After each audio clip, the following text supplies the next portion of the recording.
Aye. So, ready? Do I have to stand?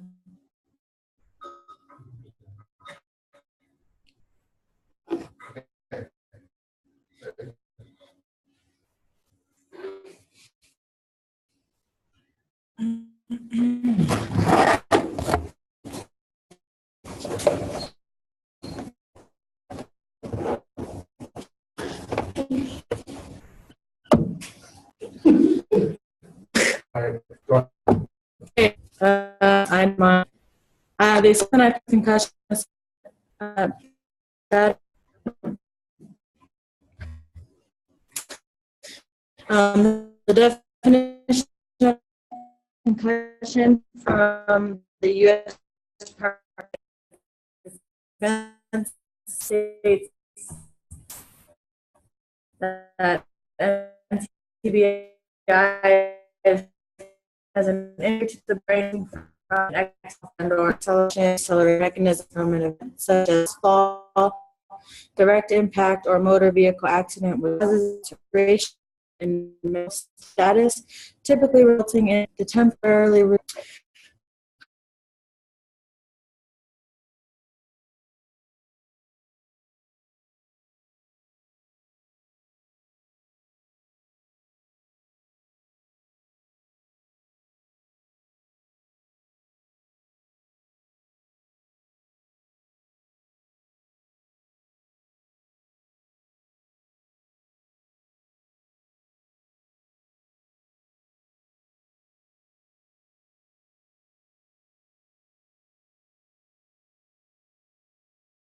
increasing concern. Multiple organizations suggest or endorse athletes engaging in sports that carry a concussion risk to undergo a baseline evaluation prior to any participation.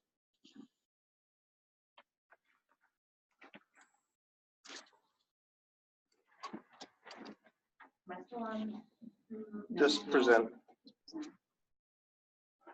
Why it's necessary to protect athletes from the adverse effects of concussion, education about the nature of injury, provide parents, athletes, and coaches with information, provide to improve injury recognition and guide the proper response after a concussion, using an accurate measure of an individual's own baseline for comparison.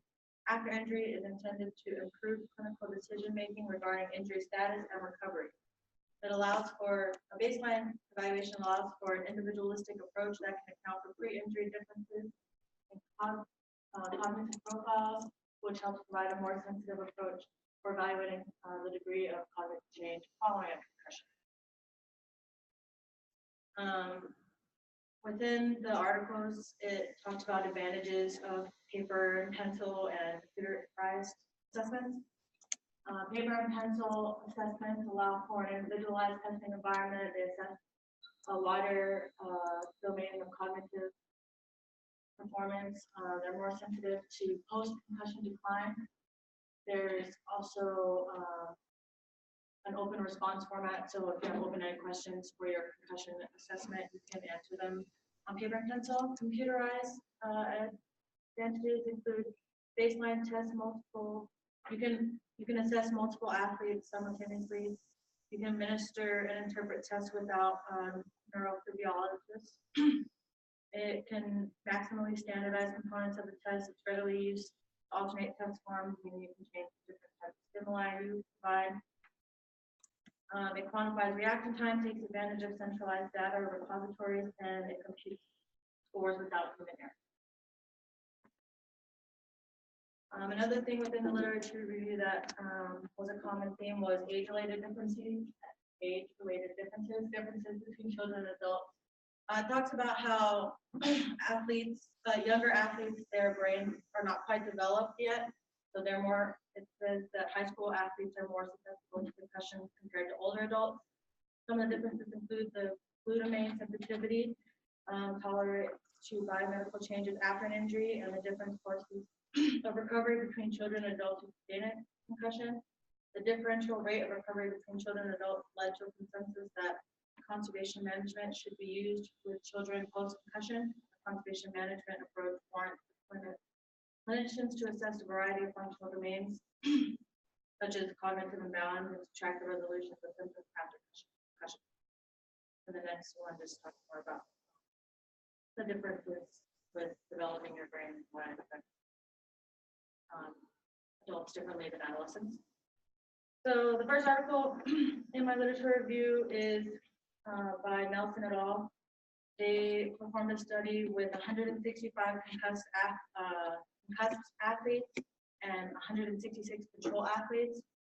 So they had a large number of, they started with 2,140 participants, but only 166 became concussed. So then they got a control group by matching them by age and other related geographics to help make the control group. And then they administered 2 out of 3 CNTs. CNTs is a computerized concussional test. And they did it multiple times. They did it within 24 hours of the concussion, 8 days, 15 days, and 45 days post-injury. And they found that the use of computerized CNTs is maximal within 24 hours after the injury or after symptom resolution and quite limited after the points after.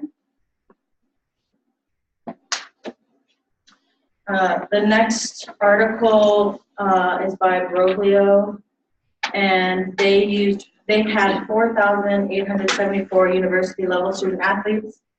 Their participants were administered annual baseline assessments on 3 occasions. It was like once every out of the 3 years. There was year 1, year 2, and year 3, and the time difference was approximately 316 days plus or minus 84.3, and for the 3rd year, 627.5 plus or minus days. And they found that most measures that most measures fell below the clinical utility. So most of the reliability was actually too low to be considered in clinical settings. However, the impact visual motor speed and King-Devick test were the only evaluations that neared acceptability at 0.75, and only from years 1 to 2. So basically what they're saying is those were the best tests used, and you want to make sure you keep the baseline within 2 years or else it's going to change again. And yeah, that's what I said. Yeah, baseline success beyond initial evaluation will likely not equate to better injury management, which is also similar to the last findings because reliability of the assessment was less than optimal. And then the next article was Marlender et al. They used 231 non-concussed collegiate athletes. The athletes were administered the impact baseline assessment at 4 special points that varied over the course of the career. So they had one at the beginning of their season, twice throughout their season, and again by the end of their season. The purpose of the study was to examine the effect of multiple exposures to the computerized impact test in a cohort of college athletes who were not diagnosed with concussion. Nevertheless, they found acceptable test results for retest reliability in the impact test.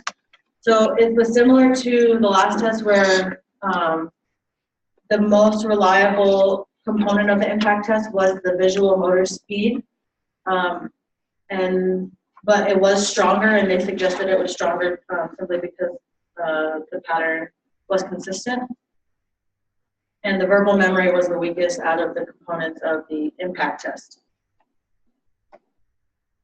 The next article that I used was Merritt et al. They used 794 college athletes. Their purpose was to establish normative data in the case that you had invalid information from your baseline or if you didn't have a baseline. So athletes were administered a comprehensive neurophysiological test battery at baseline, which was, they used all of these tests used multiple assessments within the concussion battery, but this one used mostly paper and pencil measures. They found a significant variation between men and women in performance in cognitive tests of visual and verbal memory, attention and processing speed, and set shifting.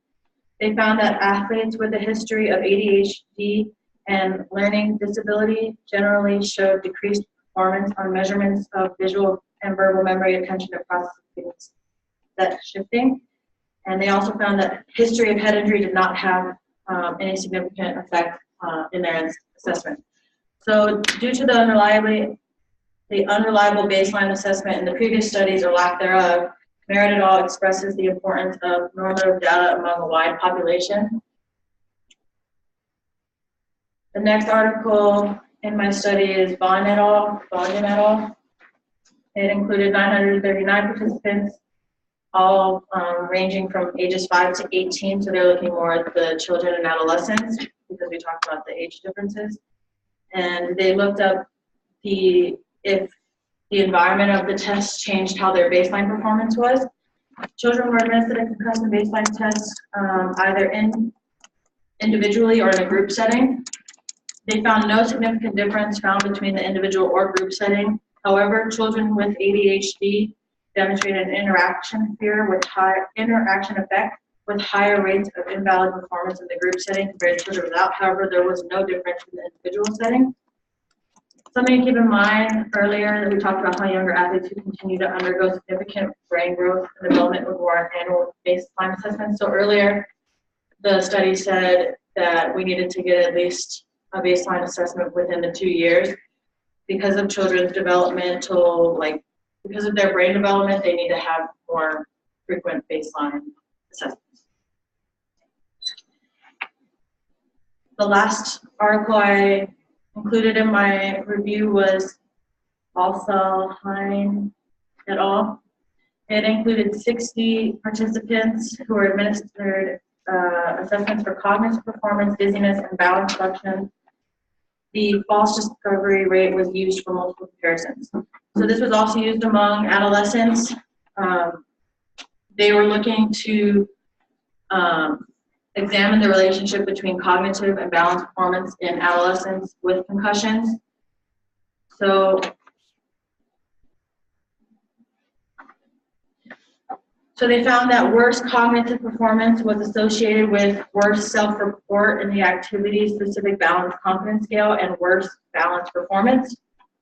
The presence of impairments in gait and balance measures as another measurement we can take in adolescents with concussions, because within the study, it was found that patients in the group exhibited reduced gait speed and a lower score on the 5 sit and stand performance test compared to age-referenced healthy adolescent teens.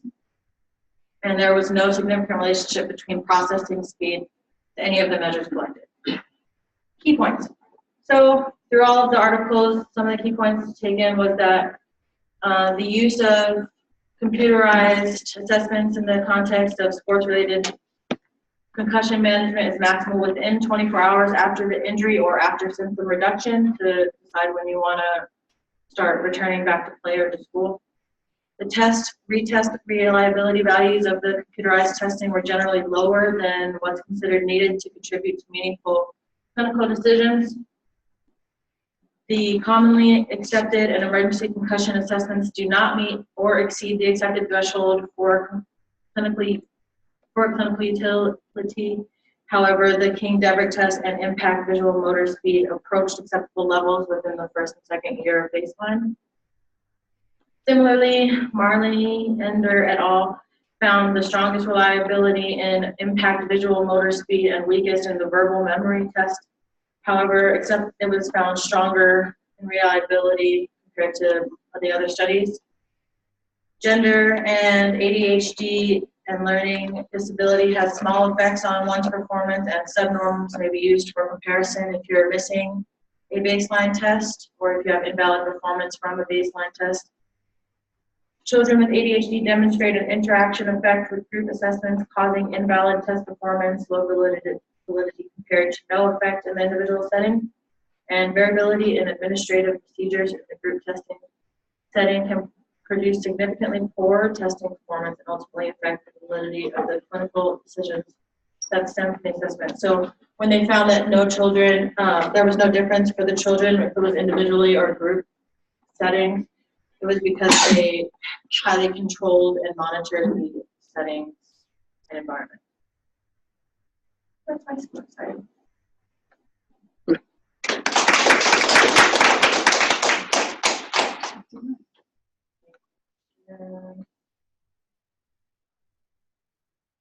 Yep.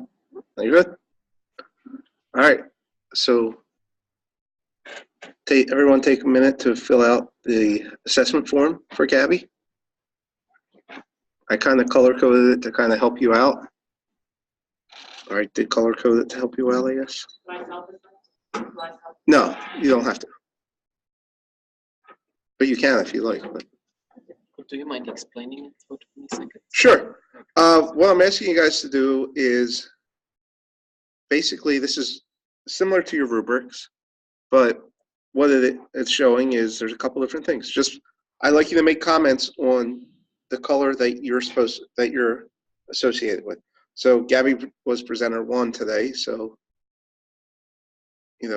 red. So Mary or Allie and Michaela and Ginny, you guys are going to fill out the top part. So you're going to talk about the content, her content and organization.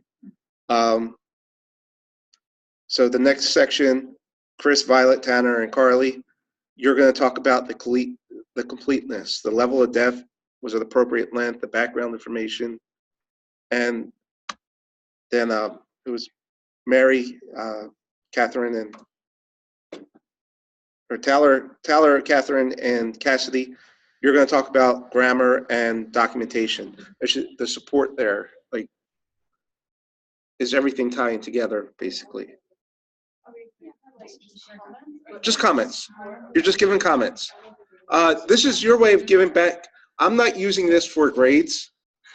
This is to give each other feedback. I'm going to give you guys my feedback individually, but I want you guys to help each other out. So don't take it personal if somebody writes, it's constructive criticism. Don't take it personal like this or that. Just be honest, be nice about it, but be honest. How to help each other get better.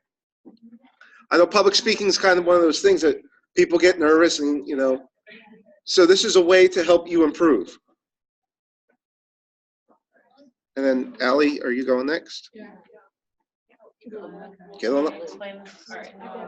What's that? Okay, so whatever color and presenter. So your presenter.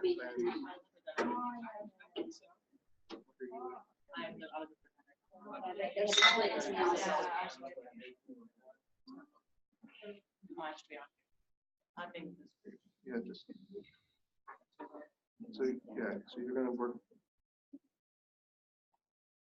Sorry, I don't know why.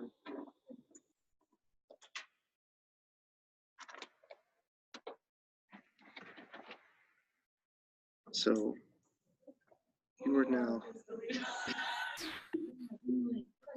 Just undo. Allie Key, no.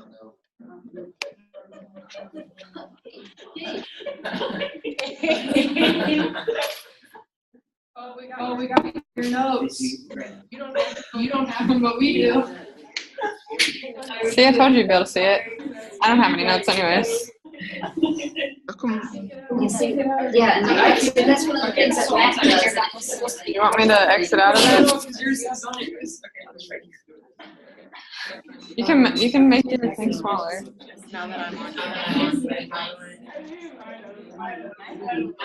You could just follow Go that way. So yeah.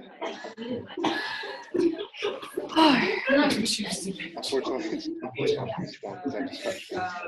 I'm sorry. I don't know why that happened. So I was right? I didn't type it. Okay, then I didn't hear it. No. So just. Yeah, sorry. We're gonna throw you off. I'm confused. I don't know why. So now presenter two, now you're gonna change and you're gonna look at different aspects of it.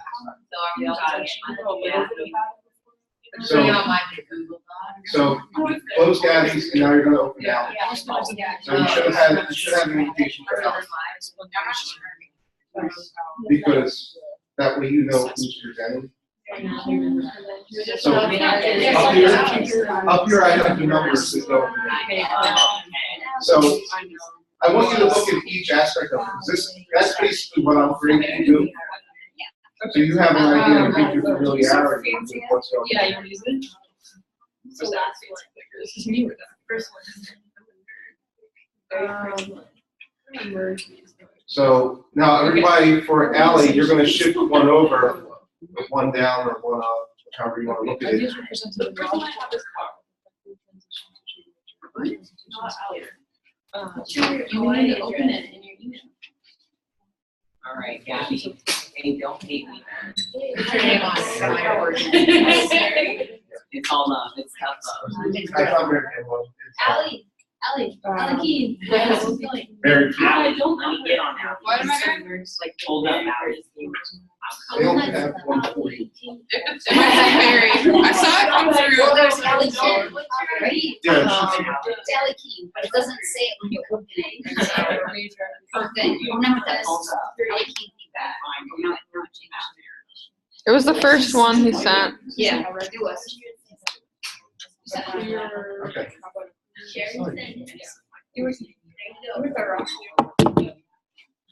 We're all on there now.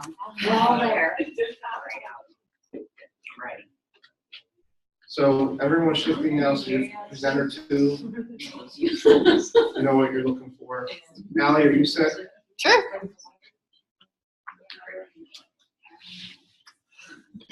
All right, Allie, You ready for me? it's your show. Alrighty. There we go. All right. Hello. I'm Allie, for those of you that don't know me, and I'm doing the Brockport Physical Fitness Test. So it is also called the BPFT. It has 2 editions, one in 1999 and one in 2014. It is a criterion referenced assessment, which means that however you test, you're compared to a set of criteria. You're not compared to your peers. And then it measures health-related fitness. So the Brockport describes health-related fitness as the components of fitness that are affected by habitual physical activity and relate to health status, defined as a state characterized by an ability to perform and sustain daily activities and the demonstration of traits or capacities that are associated with a low risk of premature development of diseases and conditions related to movement. So basically, this assessment is specifically designed for individuals with disabilities. So within the Brockport, they have AFCs, which are adapted fitness zones, and then they have HFCs, which are healthy fitness zones. And the healthy fitness zones are, for the most part, taken from the FitnessGram based on what a typically developing individual should be able to achieve. So those adaptive fitness zones are going to be the low level of what the individual with disability should be able to achieve, and the healthy fitness zone will be the high end. All right, so the population for this particular assessment is ages 10 to 17. It can be used for the general population. Like I said, it does follow a lot of the FitnessGram procedures and tests. Also, those with intellectual disabilities, those who are blind and visually impaired, those who have cerebral palsy, spinal cord injuries, and congenital anomaly or an amputation. All right, so the Brockport test a variety of components. So they have aerobic function and 4 different categories, body composition with 2, musculoskeletal function with strength and endurance as 1 subcategory, and flexibility or range of motion as another. So in total, there are 27 test items, but when you're testing an individual with disabilities, you're only going to do 4 to 6 of these tests. So the chart looks something like this. It's broken down into each different disability category up top, the actual testing item and the available standard, and then these letters here, the O denotes optional, R is recommended, and then G is the general standard, and S is the specific standard. So you can kind of see here specific disability. So when I actually go to do my methods and whatnot, I'm just going to focus on those with visual impairments because that's my area of research. But for now, we're kind of just doing a general overview of the entire assessment. So you have kind of this chart to help you decide which ones are going to be best, but there's also some criteria that's helpful to determine which particular 4 to 6 tests you should be using for that individual. So the first thing is you want to identify the health concerns that are important to the individual. Then you want to design a personalized fitness profile with that particular individual. Select the fitness components that you actually want to assess. Select the test items necessary for measuring the physical fitness components. And then you want to evaluate the physical fitness and select the health-related criterion preferred standards. So basically, if someone uses a wheelchair, their lower body fitness is probably not going to be important to them if they don't have any use of their lower body. So you're going to be testing more of, shoulder flexibility, upper body strength, that sort of thing. So you want to target it to that specific individual. So going forward, validity and reliability. So broken down into the different subcategories, we have aerobic function. So pretty much for the pacer and the 1 mile, they cite the FitnessGram. They use the FitnessGram standards. For all categories that would use these particular tests. However, specifically for individuals with intellectual disabilities, research has shown that they are about 10% below what a typically developing individual is. So they lowered the standard, the criterion, 10% for that particular disability category. And then, so all of these healthy fitness zones are based on VO2 max with disease in adults. So the other option, instead of the 20-meter pacer, is the 15-meter to 16-meter pacer. They've gone back and forth with which one they actually recommend. Both their research kind of states positives for both. So for this particular one, it's only recommended for individuals with intellectual disabilities who are 10 to 12 years old. And right now, they still need to do some more research on this particular test, but it is something that you're able to use. Then there's also the Target Aerobic Movement Test, the TAMT. It is currently not validated, but it's determined standards were attainable through a 66% pass rate. So basically, like specifically for individuals who are in a wheelchair who only have use of their upper body, would do some sort of aerobic activity with their upper body. So as long as they can sustain a 70 to 85% of their heart rate max for 15 minutes, then they're considered passing. So then we go into body composition. Again, FitnessGram is referenced for pretty much all of the tests that FitnessGram does. Jenny's going to go into that a little bit more, so we'll get to hear all that fun stuff. So skin folds and BMI. Skin folds have a higher validity and reliability, so it's kind of the gold standard for body composition. It's what's recommended most. And then you can break it down into 3 separate categories. So the sum of the triceps and the calf, the sum of the triceps and subscapular, or just the triceps. So depending on what's going to be most beneficial for the individual that you're testing. So BMI is acceptable to be used for most individuals, but it's not an accurate estimate of body fat. So it's just something to keep in mind. So flexibility and range of motion. Sit and reach, the Backsaver sit and reach, and the shoulder stretch are both used. Again, FitnessGram. The Apley test, so they did validate it with the advisory committee for the Brockport. So the Brockport was created by Winnick & Short, 2 particular individuals, and it was pretty much just the 2 of them. However, in 1995 and 1998, they had the advisory committee kind of starting to gather all of this stuff. And then in 1998, they had what's called the Project Target, in which they tried to develop most of the tests that are not taken from the fitnessgram. So the Apley test, they did not deem it reliable because they did not have a large enough subject base, but it's used for individuals who use wheelchairs to test their shoulder flexibility, and it was created by expert opinion from these sources here. So then we have the Thomas test, also not reliable for the same reasons as the Apley test. It's used for individuals with cerebral palsy in classes C5 to C8, spinal cord injuries, and those with congenital anomalies and amputations. And this one was created during that Project Target time. So the last one for flexibility and range of motion is the Target Stretch test. Again, also not reliable. It's used for individuals with cerebral palsy, and it was adopted by the advisory committee in 1997. So we move over to muscle strength and endurance. So again, flex arm hang, push-ups, pull-ups, modified pull-ups, trunk lift, and curl-ups. The modified curl-ups, they determined was closely associated enough with the fitnessgram that it was still deemed valid and reliable because they weren't changing it enough.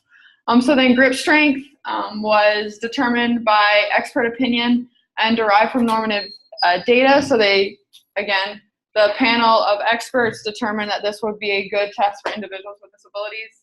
It would be valid for those particular categories. And then we go into the isometric push-up, bench press, extended arm hang, dumbbell press, seated push-up, 40-meter push walk, and the wheelchair ramp test, which were all validated by Project Target.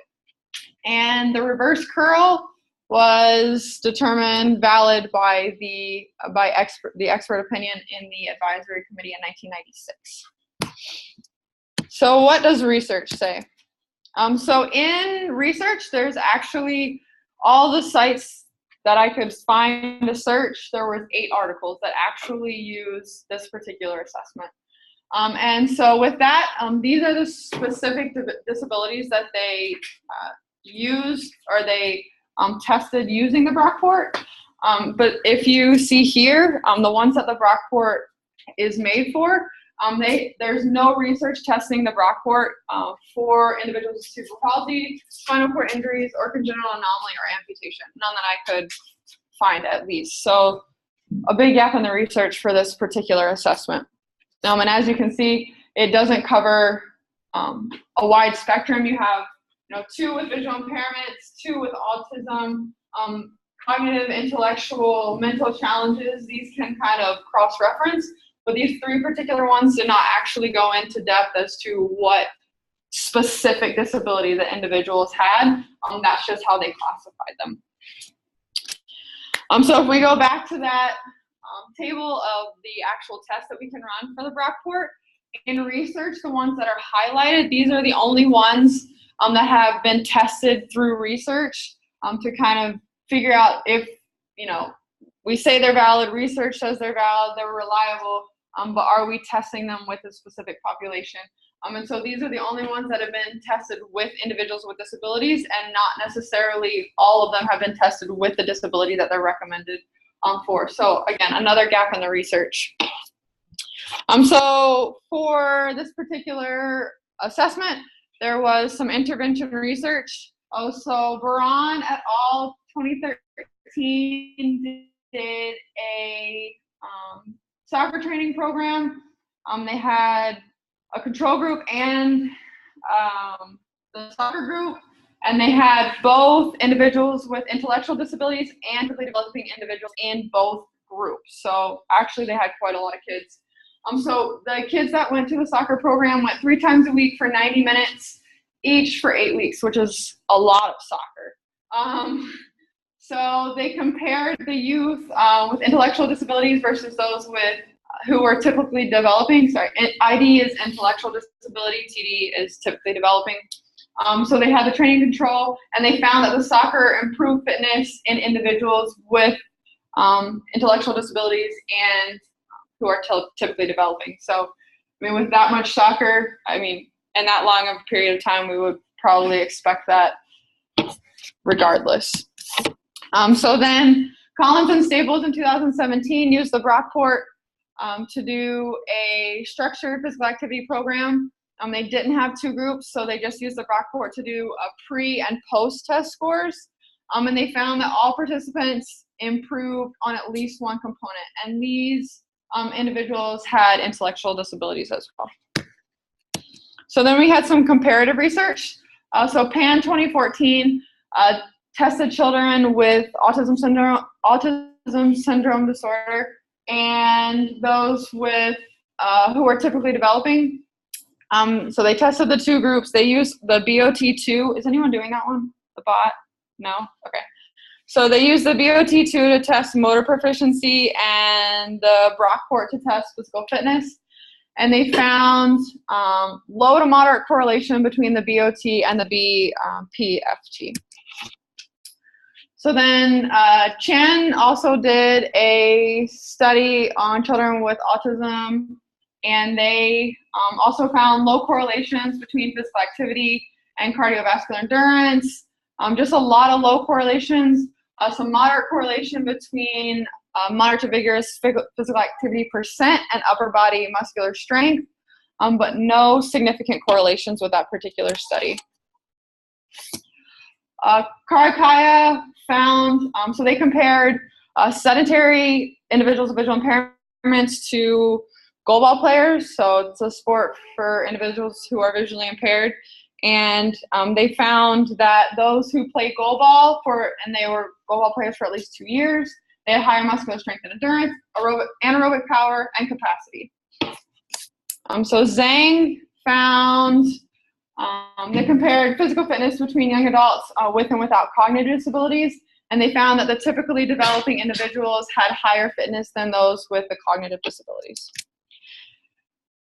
And then the last comparative research article monitored an inclusion environment, so kids with disabilities in inclusion included in the general education versus those in the special education. And they found those that were in the special education tested lower in the 20-meter pacer, the push-up, the trunk lift, and the modified curl-up. And in special education, they also found the triceps and subscapular skin fold to be higher. So overall, it shows that fitness is better for those students who were in inclusion. Then the last research article was specifically focused on individuals with visual impairments, and they found that the visual impairment level did not have an impact. So based on if you have some traveling vision, light perception, or no vision at all, it had no impact on the level of fitness. There was no significant differences between girls or boys. And the weakest components for these individuals were upper body strength, body composition, and cardiovascular endurance. So all participants had a passing rate lower than 50%, which is pretty low. So overall, that's what I found. These are my references. Any questions?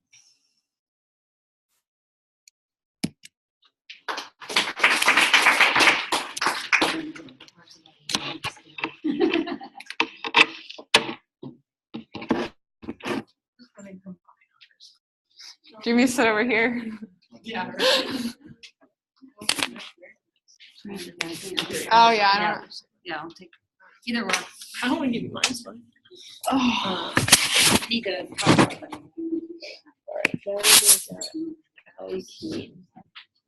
What's assess Allie?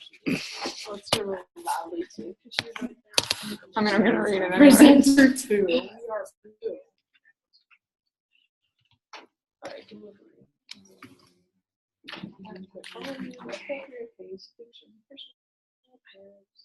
Oh, we're still pink. Enthusiasm, energy. This is coral, by the way. Oh, excuse me. It's like the color of my. So do you like share and then that's it, or? Yeah, when you click on share screen, it'll have you choose what window you're sharing. So you'll choose your PowerPoint. I think that works.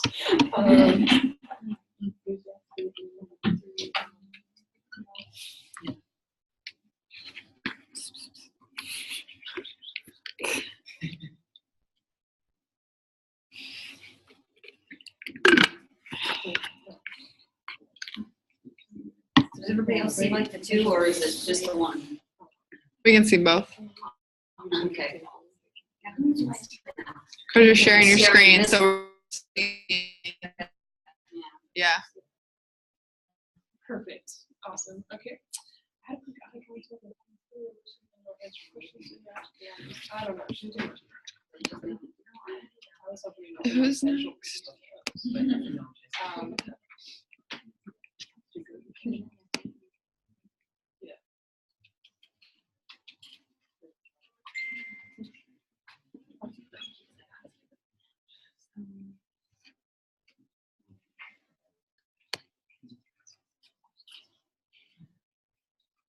Perfect, done. Sweet to the whole. It's cold. I'm brought back. Versus the person in the back there that's nice and warm. It's like, I'm just so envious of you. It's like, God. You start chattering. And of course, Gabby's in her shorts and shirt and all everywhere. Are you not cold? Trying to find. I usually am. And it feels freezing outside, but it's probably like 70 degrees. It's just where that wind is coming. Right, everybody ready for me to start? Go for it. It's so interesting and exciting, yay. Okay, so Mary Campbell, I am doing the Unipedo balance test. It's also known as the time one leg balance test and the single leg stance. This is kind of sort of the agenda I'm going to be following. Then balance is a complex process that involves our interaction with intrinsic and extrinsic factors to move efficiently with the least amount of metabolic cost. In movement and gait analysis demonstrates that about 40% of our human gait occurs on one leg. That is the single leg stance. So every time we move, we are basically using one leg at a time. And so everyone should at some point in their life have a balance assessed or include some type of balance functional training in their exercise program. The balance issues were first observed as a symptom of certain types of disease. Romberg conducted neurological research into balance problems caused by syphilis back in the 1850s. And then when they started developing the first balance test in the 1920s, it was given his name in honor of his early research. The Romberg test was an indirect test of static balance while standing with eyes open and then closed, but he had either feet side by side or feet one in front of the other. And it's kind of like, you're sort of familiar with it because the police kind of sort of combined the Unipedo and the Romberg in that, you know, when you're in front of them and you're asked to do this, you're doing a kind of a mix of both the Romberg and the one-legged balance test when you're doing that. So it's known for quite some time that both of those effectively test balance, which is one of the higher level cognitive functions.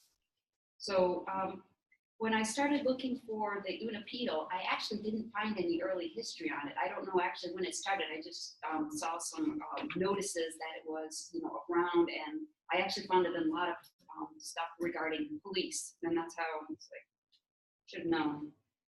So, but the Unipedo is a test to indirectly assess static balanceability during a single leg stance. Since it's not exactly a new test, there's been a lot of research into whether or not it's reliable in a valid assessment. And if it does, and what I'm more concerned with is if it does actually accurately predict future risk of falling. And this segues into the lit review.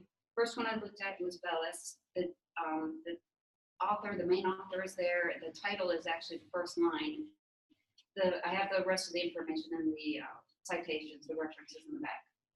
So Bellis published their report in 1997 from 3 years of research on elderly community in Albuquerque, New Mexico, with a mean age of about 72.7, plus or minus 6.1 years. Each participant received a baseline examination by interview, physical examination, gait assessment, and balance assessment.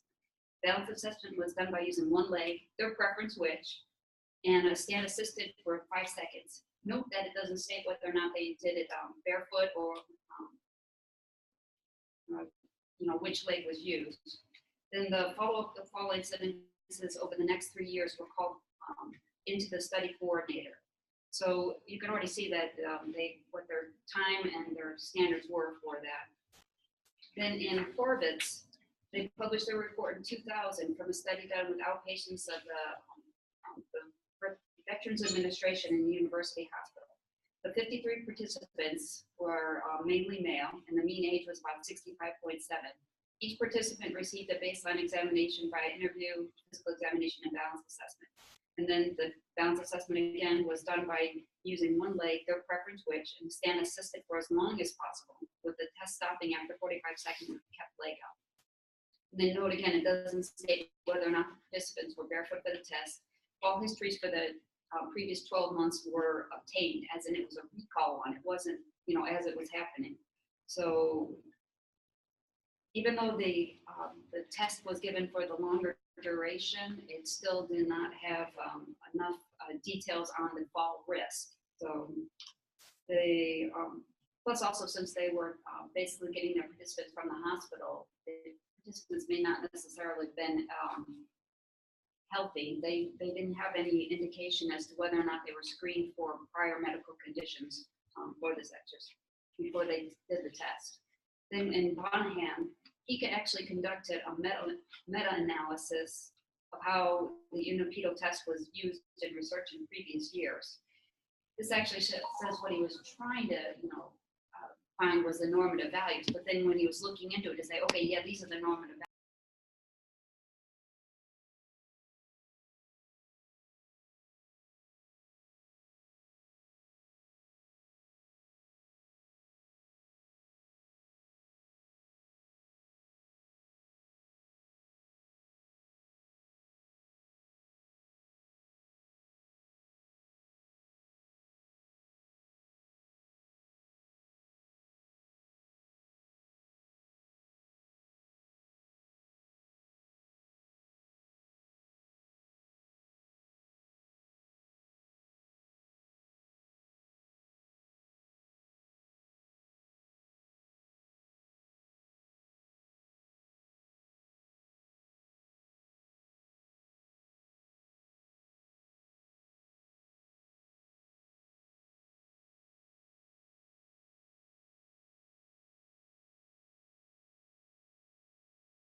Share screen. Whiteboard. Okay, so I got an A because the teacher left, so I win. I got him out of the room. What the hell is It's a Jenny's already done. You missed. yeah. I was real fast. Thank you very much. I fast forwarded it. Yeah. If you go to like Zoom US or something, yeah, it's some collaborative. It's like Blackboard, but combines us all, I guess. All right, I want to go slideshow. Which view do you all get? This one or that one? You get the presenter view. That's exciting. You're welcome. You get some of my notes. I don't know why he does that. I'll find out next week. All right, everyone ready? Did I put my mic on? I think I did. All right, so I'm Jenny. I'm doing the Fitnessgram. I was a PE teacher. I'll probably go back into PE teaching. Fitnessgram is incredibly popular and used like globally, which is kind of impressive.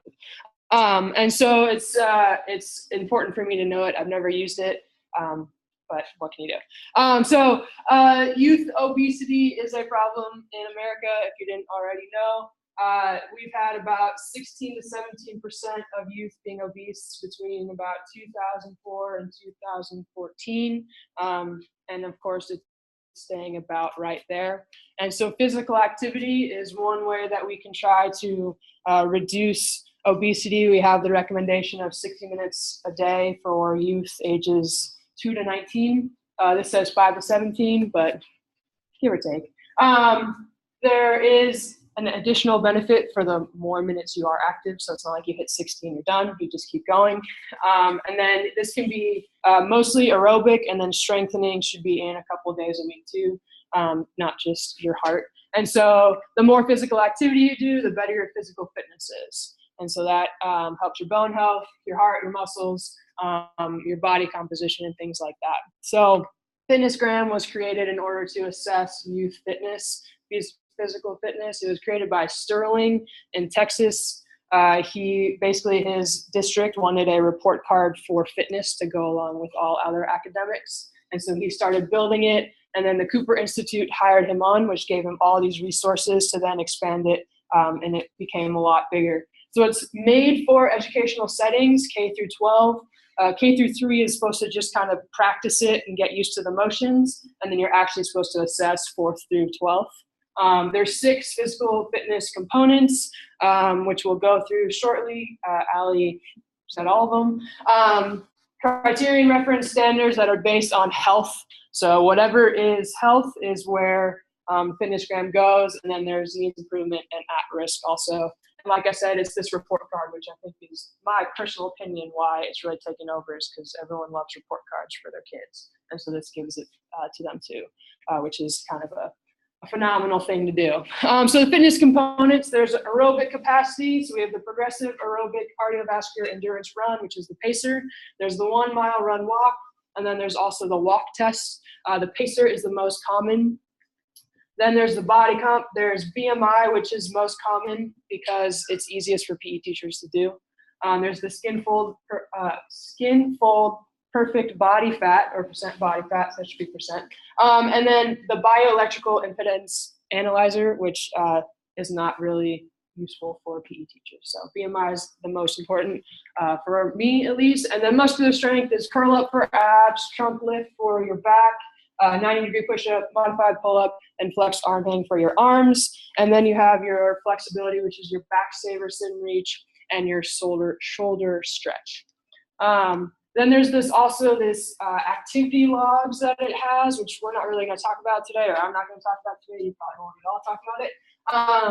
And these are just kind of so kids can write down how active they've been during the day, so they can see their activity throughout like a week, for instance. And so Fitnessgram does supply those too. So the standards, like I said, they're criterion reference. They're all having to do with health. It doesn't matter what our country is, or what Hungary's doing, or what Italy's doing. It all has to do with you're healthy if you're at this line. And so they have a standard for each component. And then they also can put all the components together to put them on a standard. And so there's 3 fitness zones. There's a healthy fitness zone, the needs improvement zone, and then recently they added the needs improvement at risk zone, which is pretty telling that they had to add at risk, that we're not doing so great so far. So my literature review is going to look a little bit different. Fitnessgram is literally everywhere. So I type in Fitnessgram into PubMed, and I get 40 articles in the last 2 years, including several that are 2018. So mine's kind of a lot of information that I've condensed down versus going through article by article. So like I said, Fitnessgram is very long-standing. It's well trusted. It's actually our country's national default fitness battery, so that's why it's been used so much. It's also internationally used, and because of all these things, these are huge sample sizes that I'm talking about. Like some are like in the millions when you're talking about Fitnessgram, which is another reason why researchers want to use it. So my literature review follows kind of reliability and validity, because before I found out I could just use the book, I did some research on that, so you get to hear it. And then there's some partnerships with Fitnessgram, and then also just researchers that are using it. So our reliability, I'll go through each of the components. Our standards are based on regression models. If you do this well, you're going to be here. That's the healthy fitness zone, or that's the needs improvement zone.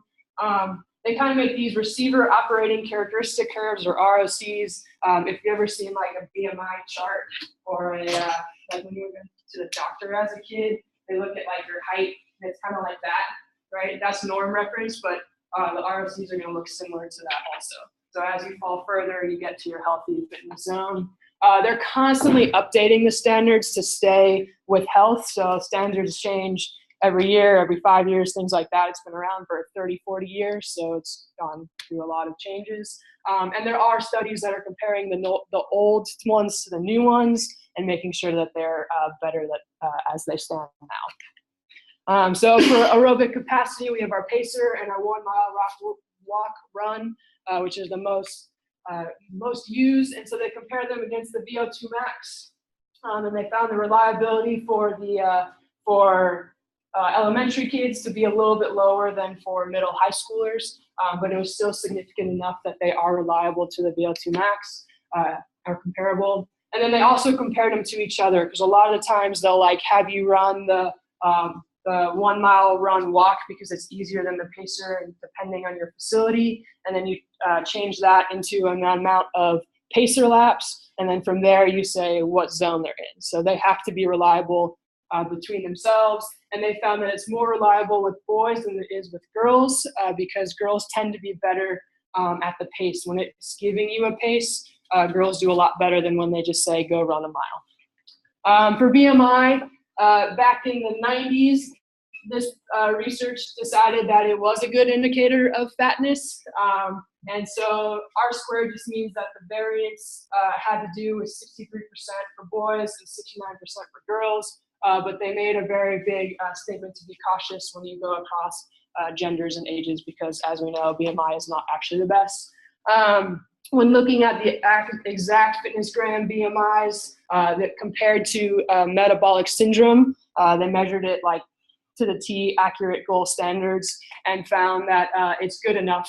The BMI, their standards are good enough compared to actual health that you need. So then muscular strength and endurance, it's difficult to establish these validities and reliabilities because there aren't really gold standards used, especially with kids. And so one study found that the variance in different strengths actually didn't have much to do with muscles. It had to do with other things like their body fat percentage, things like that. And so most studies focus on reliability for muscular strength and endurance. For curl-ups, they looked at are kids just as accurate at recording their amount of curl-ups as teachers? As you can see, they like to record differently. They'll come in and say, I did 20 when they actually did 15. And so there's like somewhat reliable for kids. And then for the trunk lift, they were just making sure that if you measured your trunk lifts and then you did it again, it would get the same. And you can see they almost have a perfect correlation, so it is reliable. For arm strength, the 90-degree push-up is most commonly used. And then for the modified pull-up also, they found an almost perfect reliability correlation. And then for elementary, though, they found that it was a little bit lower. So it's better for the bigger kids than it is for the little kids. Flexibility, the backsaver, sit and reach. It's meant to show your hamstring and your low back flexibility. They found that it's moderate for hamstring and weak for low back, but it is reliable. They'll get the same number every single time. So current partnerships for FitnessGram, they are partnered with the NFL. They have partnerships with the states of Texas and Georgia. And then they also have a recent partnership with the Hungarian School Sport Federation. So the NFL has their Play 60. So they partnered with FitnessGram, where NFL will give the programming, and then FitnessGram gives the assessing.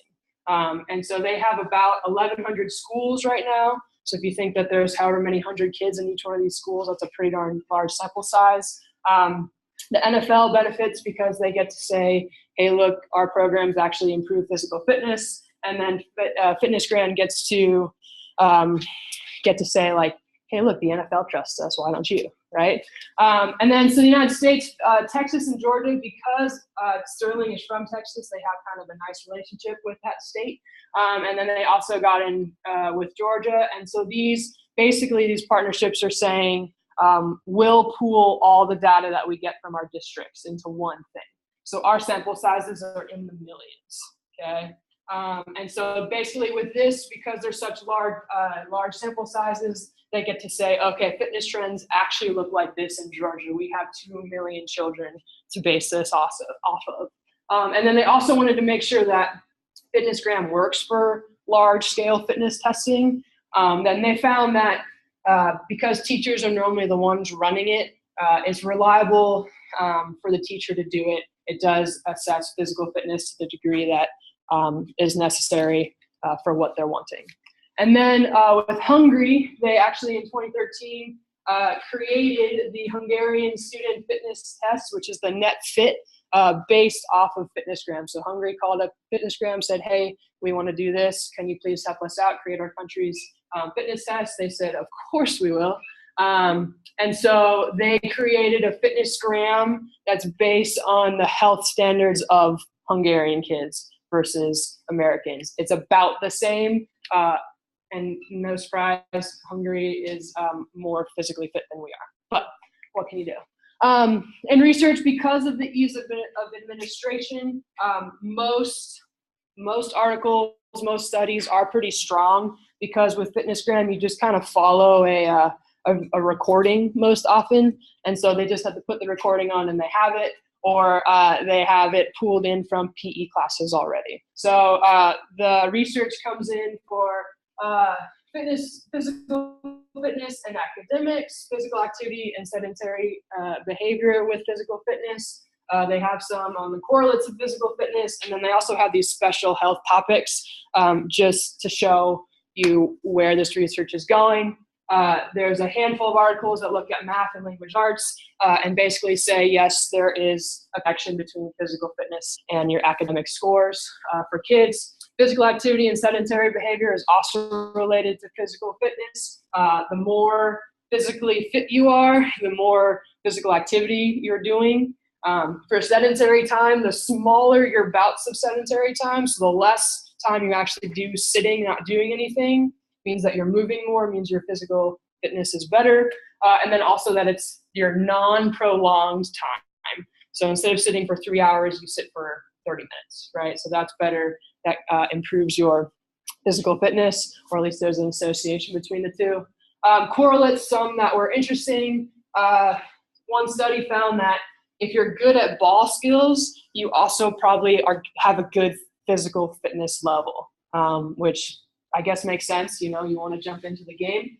If you have quality PE teachers, your students are most likely going to be more physically fit. If you have recreational space available, parks, playgrounds, things like that to go to, and they're not highly dense, there's not that many people there, then you're probably going to have higher physical fitness. And then also one school looked at homeschool versus public school to see physical fitness levels, and it was about the same. So some special health topics, C-reactive protein levels, I know nothing about it. And then arterial thickness. The C-reactive protein, they only looked at muscular fitness. So it was like the curl up and the push-ups that they were looking at. And they found that low muscular fitness shows high C-reactive protein, fun fact. And then also the better your fitness levels, the healthier your arteries are, which also makes sense. But so there's a lot of research on just special little specific health topics with FitnessGram. So just a recap, FitnessGram is reliable and it's valid and it's always staying up to date with its standards. It's trusted by the NFL and several United States. It helped assist the Hungarian fitness test creation. And then there's a breadth of research with large sample sizes that look at correlates, mostly because of the ease of administration. So are there any questions on FitnessGram?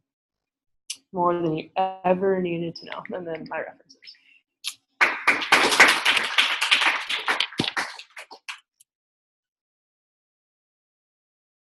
You just have to type in the boxes, don't comment. You don't have to comment, just type right in the boxes there.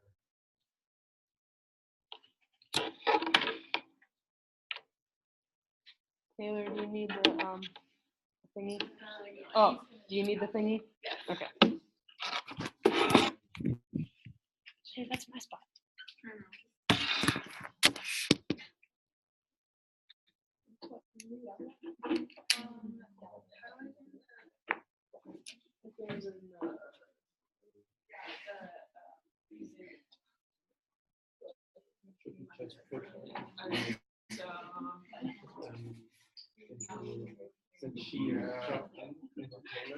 Check.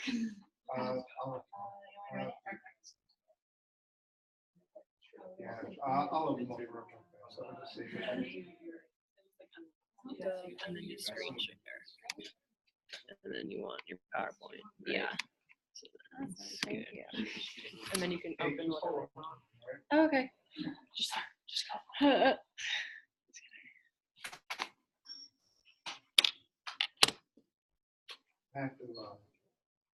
Did I do something?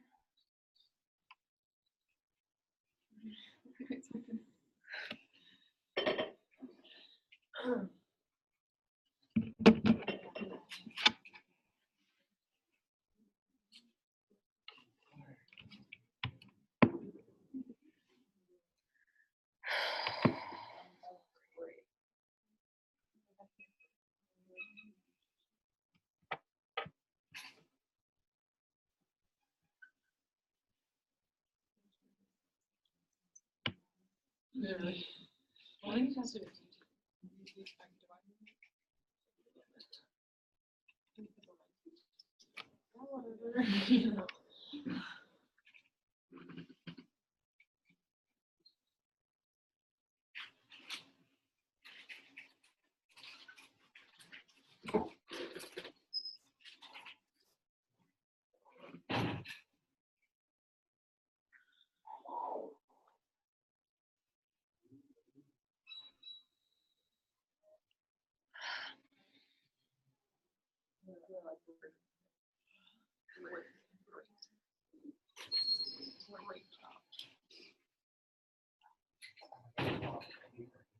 Oh no. Great. I just like grapes.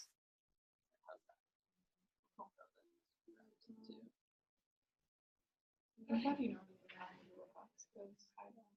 You will. Oh my god. No one's right. We go again. Right. Okay, you should have Kate's email right now. There it is. I'm moving.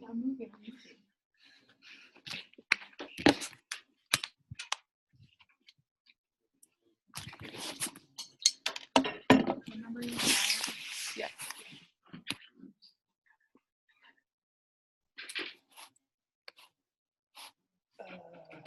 Thanks for keeping my seat warm. I'm cold. Yep, sucks to suck.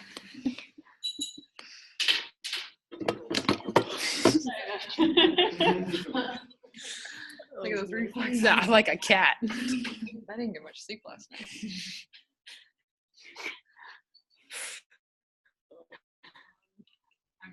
I'm just saying. I know you do that kind of research. Let's get you a ruler. Huh? Let's get you a ruler. and see how far. I'm not good at that, even when I do have sleep. Yep.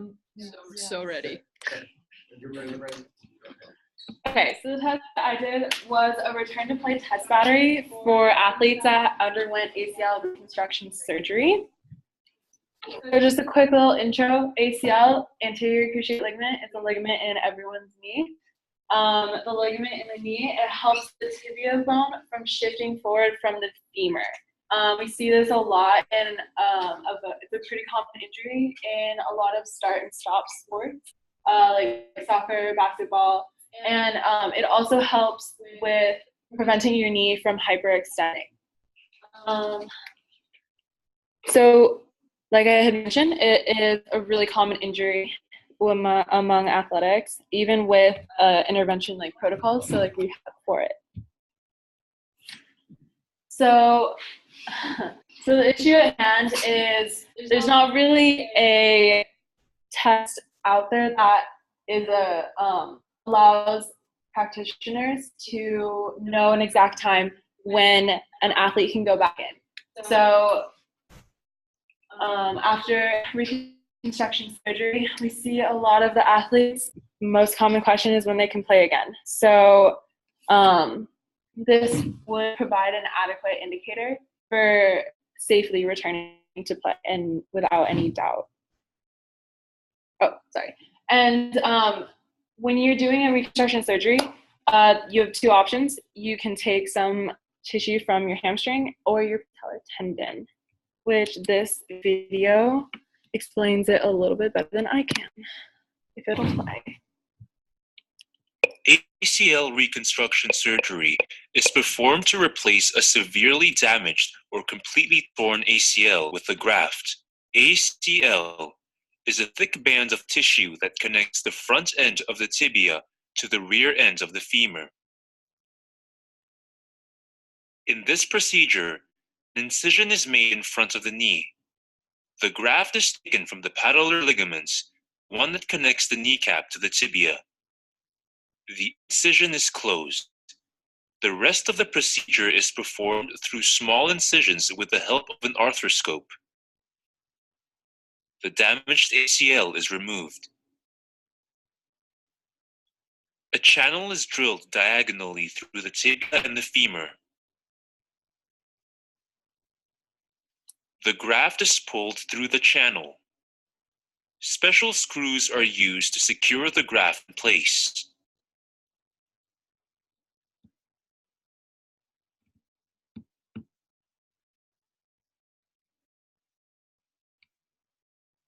Okay. So that just kind of gives you a quick little summary of what an ACL reconstruction surgery might look like.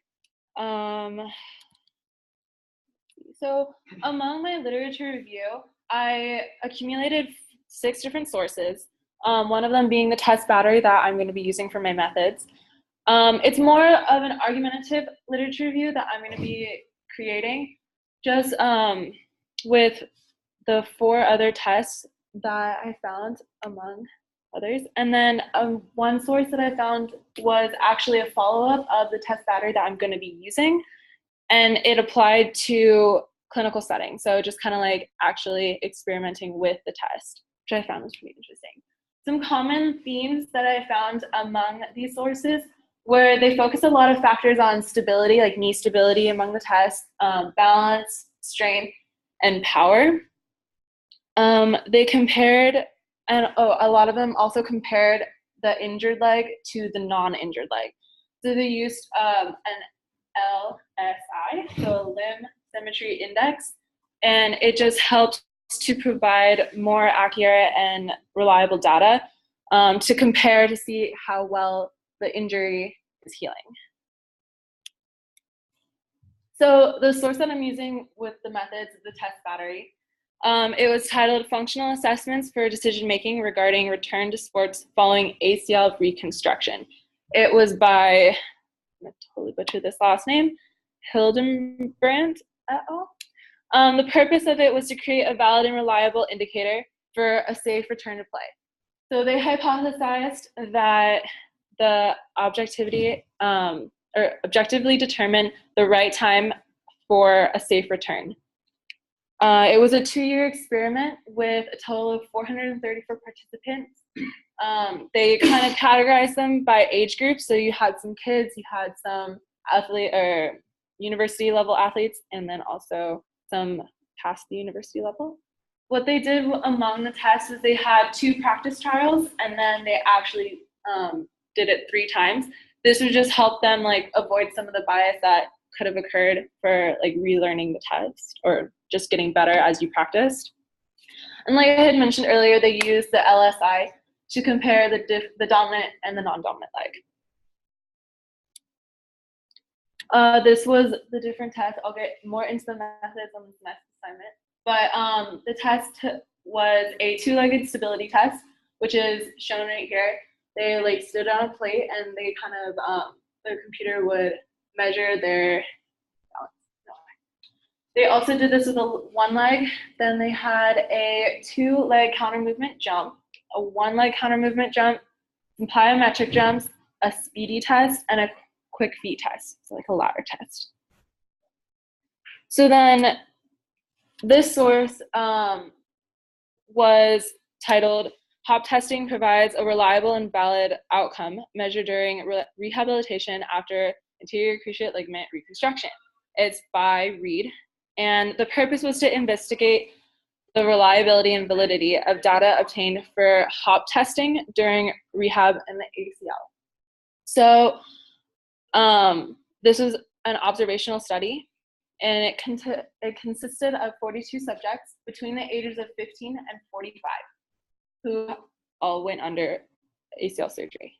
So the test had 4 hop tests within, and then they would retest every 16 weeks, and they would use the LSI to measure. Some of the results that they found were that the hop tests, some were greater than their operated, like the leg that they operated on, were greater than the changes on the non-operative leg. So like from test 1 to test 4, there were greater changes in the leg that had the ACL surgery. Just some like different criticism was among this test, it didn't target athletes specifically. They kind of used more of the general population, and it also focused on hop tests only. There's a lot of other factors that go into turning to play, besides some power with a hop test. So that was why I think the source 1 would be better. On this source, it's titled Development of Strength Test Battery for Evaluating Leg Muscle Power After ACL Injury and Reconstruction by Nieder. And the purpose of this one was to develop a test battery for lower extremity strength to test power between injury or the injured and uninjured side. So the differences between the 2 legs. The participants in this one was 44 participants, and they tested them 6 months after their surgery. So what's interesting about this test was they split the groups up in the ones who had their hamstring graft and then the ones that had a patellar graft. So the test battery within this study consisted of a knee extension, a knee flexion, and a leg press, all on machines that you could probably find in a local gym. And they concluded that the test battery had a high ability to determine the defects in leg power. So I thought it was interesting they used the word power since they're more focused on strength. So a lot of like a commonality in these different sources were that a lot of just focused on one factor, so strength or power. They didn't like focus on a lot of other things that could contribute into an athlete going back into play. This source is an ecological study for ACL reconstruction by Timothy McGrath. The purpose was to observe the relationship between functional performances at 24 weeks post-operation. They had 64 patients who had the ACL surgery, and this one compared the ACL surgery participants to healthy ones who didn't have any surgery on their knees. So the test battery in this was a battery of hop tests, a peak vertical ground force reaction jump, and a step and jump down task, and a running task. So this was the one that I saw a running task in, which I thought was a good idea. The results had a strong correlation between the performance test with the peak speed during running. So an important thing that I was looking at was that it was looking, oh, I said weeks, my bad. It was 24 months. So the timeline in this battery is pretty long. I would say 1 to 2 years is a long time for an athlete to get back into play. They want to get back in like next season, if at all possible. So I thought that this was kind of a long time to test in the future if you're looking at specifically an athlete going back into their sport.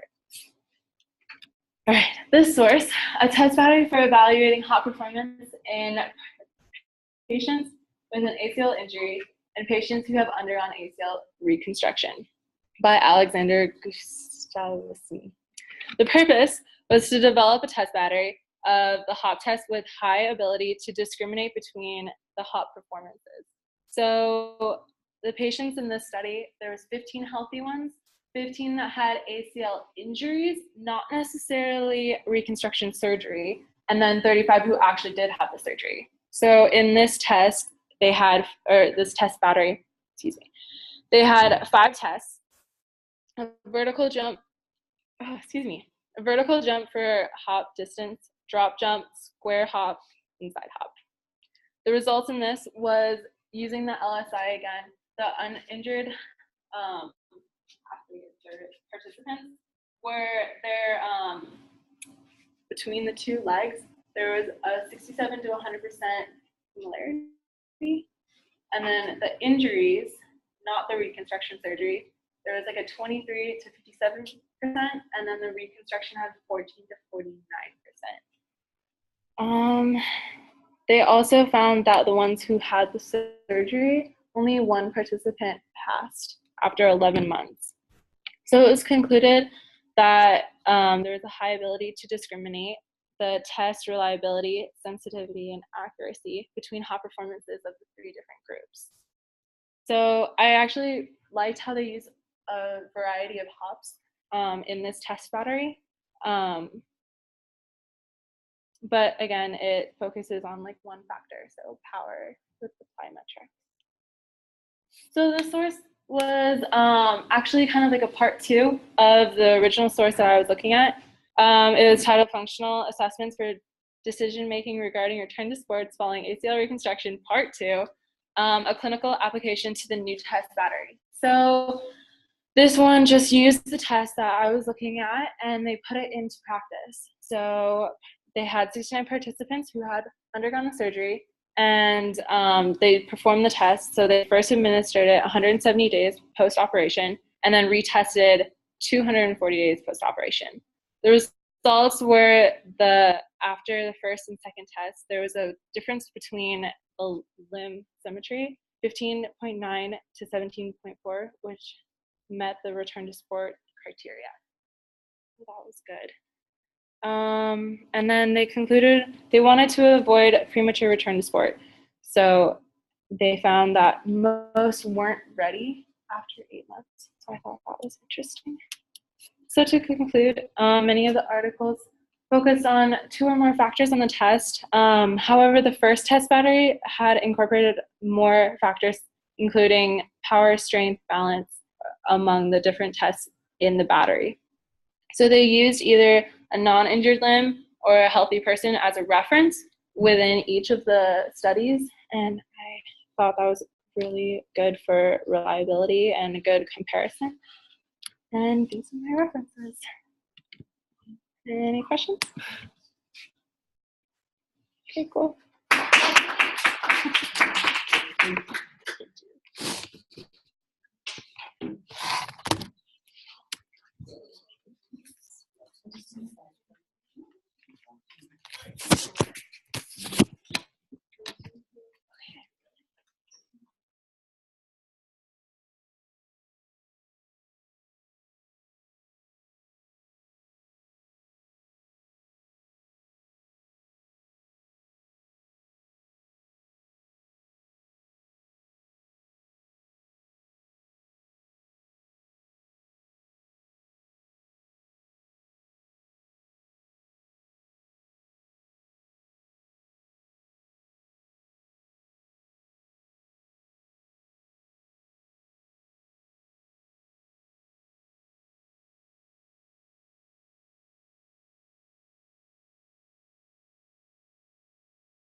I think you're good. Great. I chose a pretty specific assessment. I chose the Navy Physical Fitness Assessment. And this assessment is also known as the Physical Readiness Program for the US military and the Navy. What is it for? Well, it's an official evaluation of physical health, ability, and endurance for all Navy sailors in the US military. It is conducted throughout each service members in the Navy and in their career, and it has to be done twice a year for each Navy member.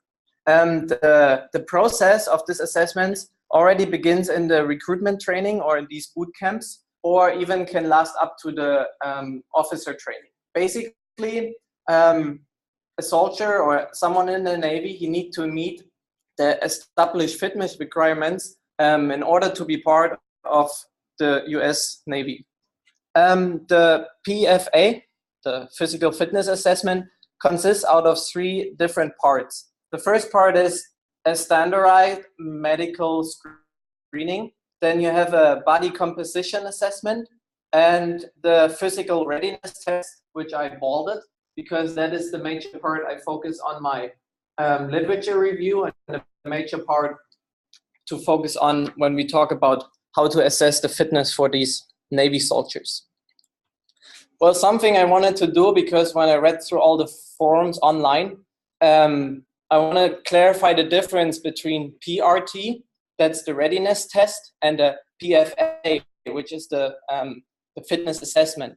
So the physical fitness test, or PFA assessment or test, is the overall complex word, and it includes the body composition assessment and the physical readiness test. And then we have the physical readiness test.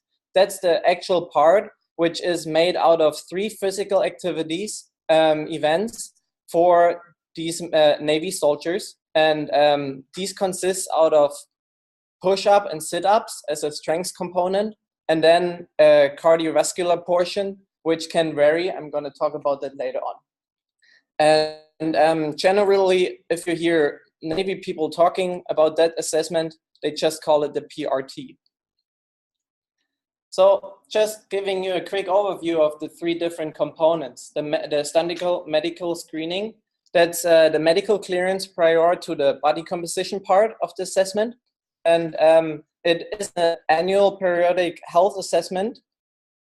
And people, or the Navy soldiers, they have to go through their risk factor questionnaires, and they have questions they have to answer. They have questions they have to go through before they go to the physical activity part. The second component of the assessment is the body composition assessment. This one is determined by height and weight measurements.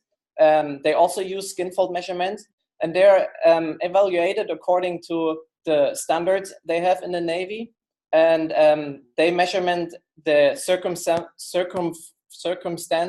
of the Navy soldiers. So there is a table up there, and this table shows gender-wise male and female and the ages, how much body percent of fat they can have, if you look there. And these standards for the BCA, the body composition assessment, they vary by gender, of course, age, height, and weight. And the estimation is based for circumference measurements, and the Navy, they uses one time this chart, and then they have another chart which they use for the more specified categories. Now we come to the actual part I focused on with the literature. This is the third part of the entire assessment. It's called the physical readiness test. And this test, as I mentioned, has these 3 different components. So the participants who do them twice a year, they have 2 minutes to complete as many push-ups as possible and 2 minutes to complete as many curl-ups as possible. And after that, they commonly do the 1.5 mile run, which is timed. outside of the recruitment training, the Navy physical readiness test requires people to choose from different options for the third cardiovascular option. And as I just mentioned, most of the time it's a 1.5-mile run, but it can vary because they also are allowed to choose from a 500-yard swimming or stationary bike for 12 minutes or performing the cardio vascular portion on an epicalyptic machine for also 12 minutes.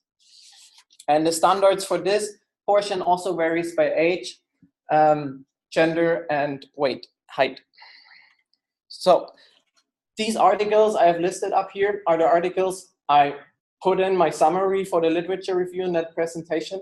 You will notice one particular guy. His name is Patterson David, and he's actually included into, I noticed him, he's included into 4 different studies up there, and he seems to be the major researcher behind that test, who is trying to develop a new strategy and to change certain things the soldiers have to get tested from. He has a PhD in education. So what I noticed when going through the literature talking about this assessment is there's lots of criticism, like very, very much criticism, because the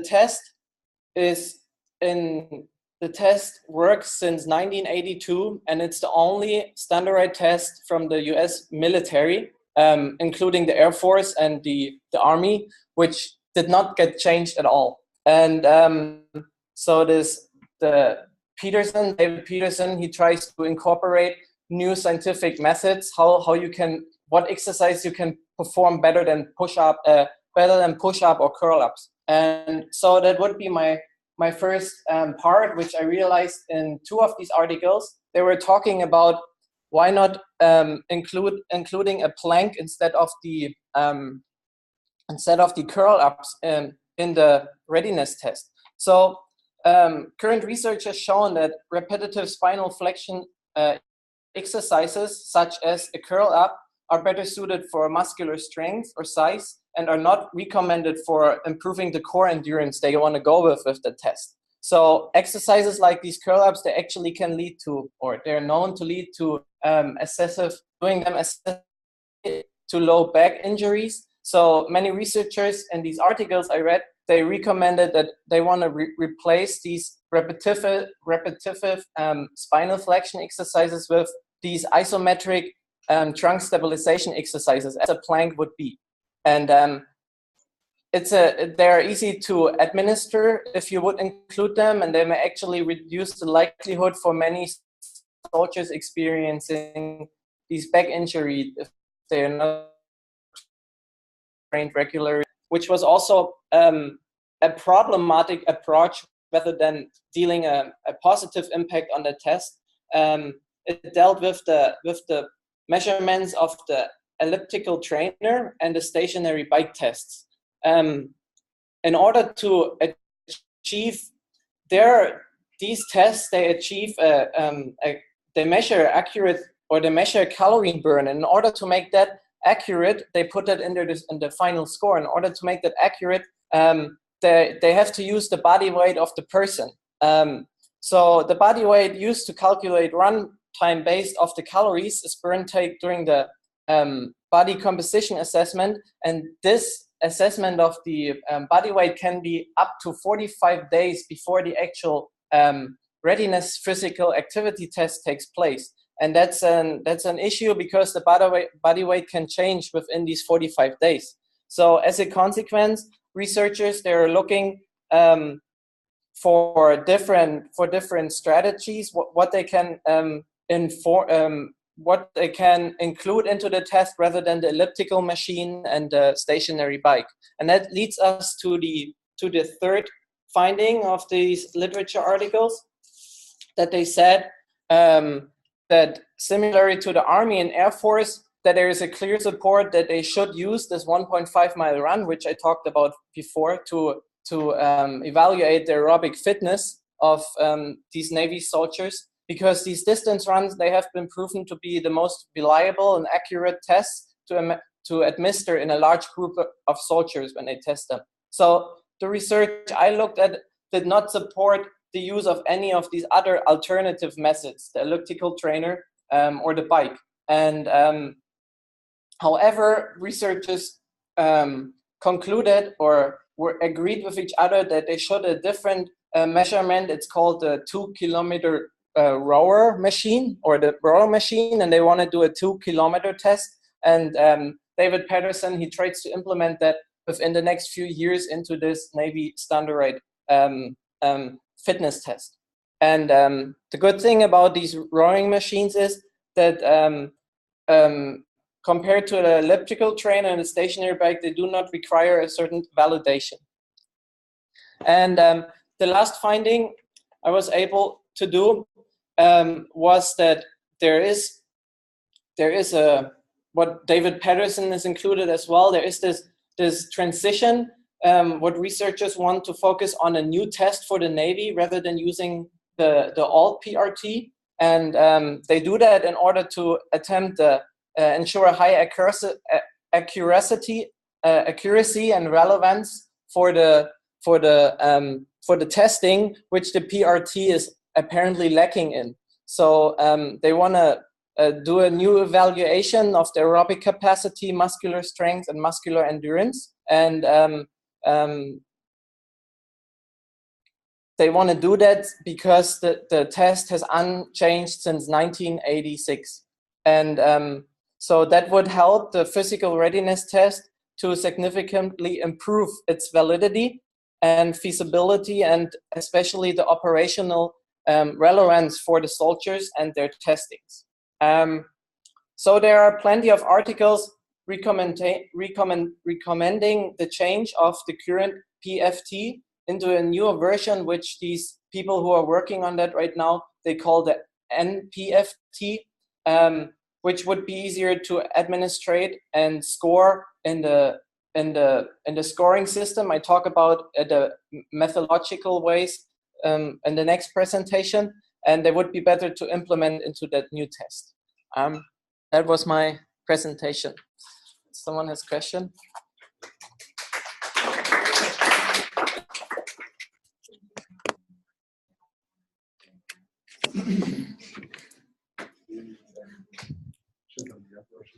Huh?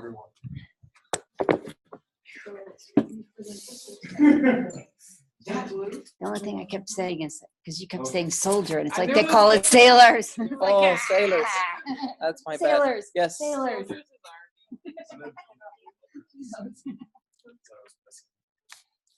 I meant sailors. I want to fix this Microsoft.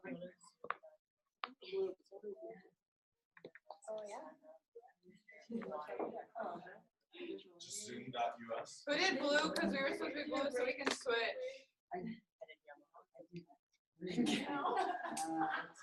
It wasn't me. So just sign in. We can switch. Yeah, just sign It's in. not a problem. Use my UH. Did you sign up first? What color did you do, Mary? Alright, so green's covered and black yellow. So try and sign. Hannah, did you fill out blue? Did you fill out blue? What does it say? Good volume and energy. Nope. We can do whatever else. Red's not enough. So I guess we're doing red.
Okay.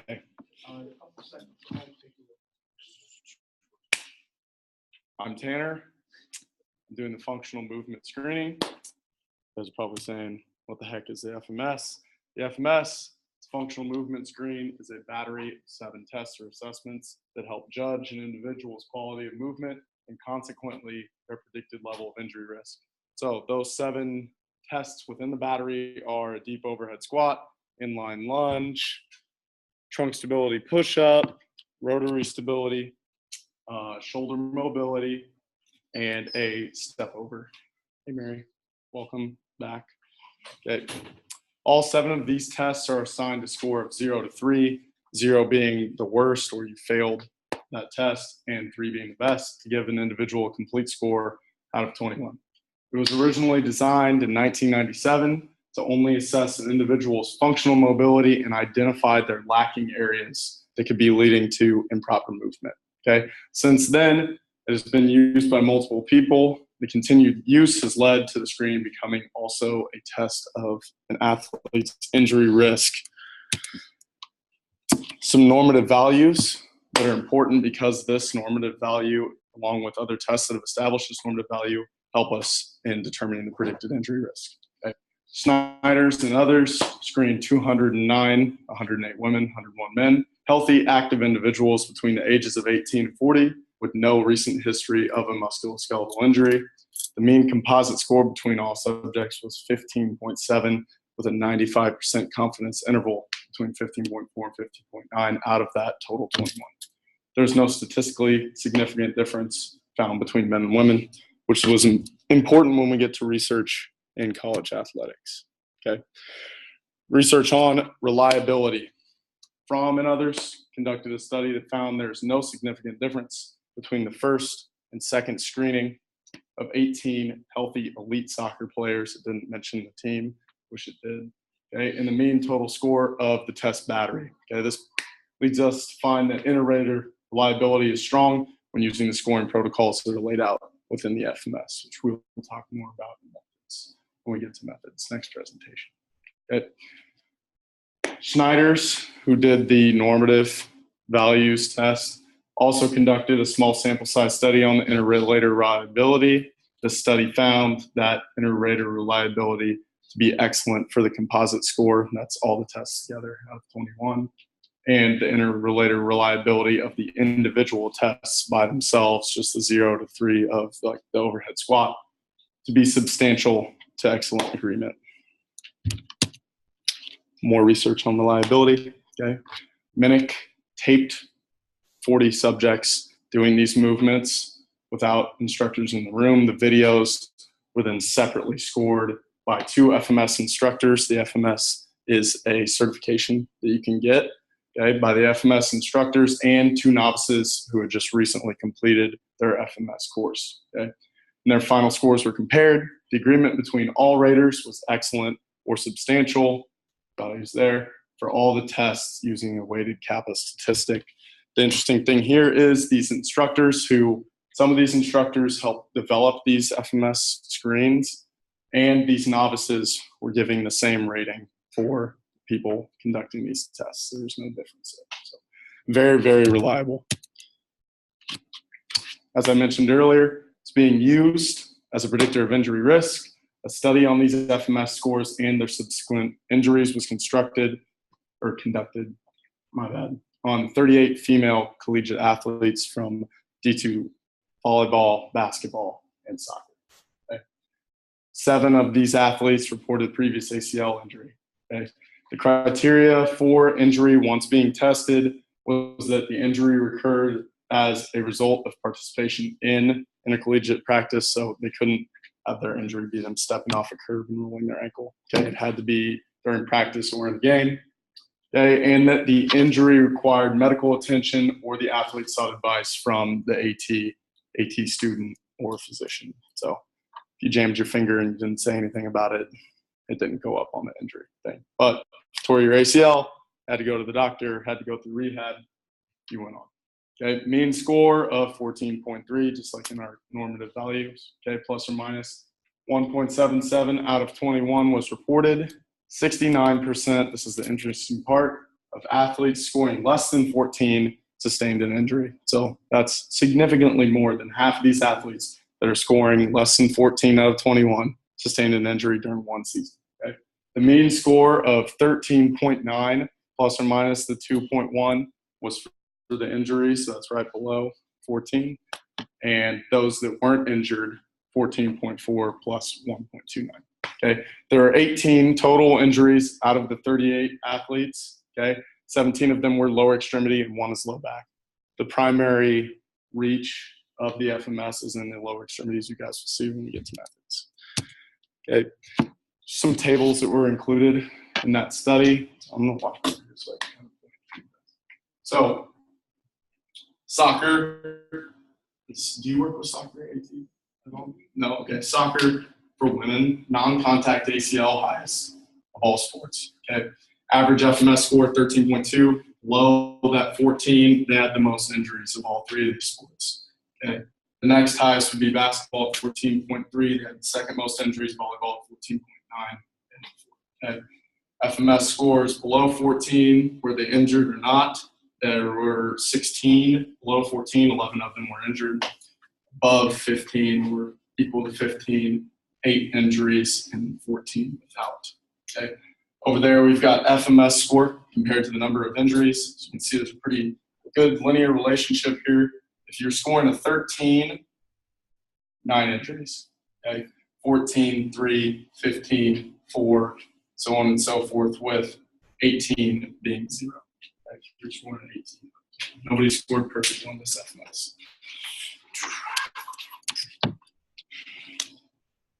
Kiesel and others conducted a similar study on FMS scores, this time with a professional football team in the offseason. Maybe it was the Eagles. Okay, and the prevalence of the injury in the following season. Okay, again, criteria for the injury. The subjects had to be present at preseason training, so traded players weren't included. There's a lot of trading going on in the NFL, even mid-season. Okay, subjects had to remain on the active roster throughout the season, so they couldn't cut halfway through the season. And the injury had to place the player on IR for at least 3 weeks. So they're looking at very serious injuries here. Okay. Mean score for all groups was 16.9. Okay. These are professional athletes. They're scoring higher on functional movement. What do you know? Right. Mean score for the players who sustained an injury was 14.3. And the mean score for the players without it was 17.4. There's a similar table again. Was a FMS lower than 14? Yes. Did they sustain an injury? Yes. 7 of them did. 3 of them did not, and vice versa for the no.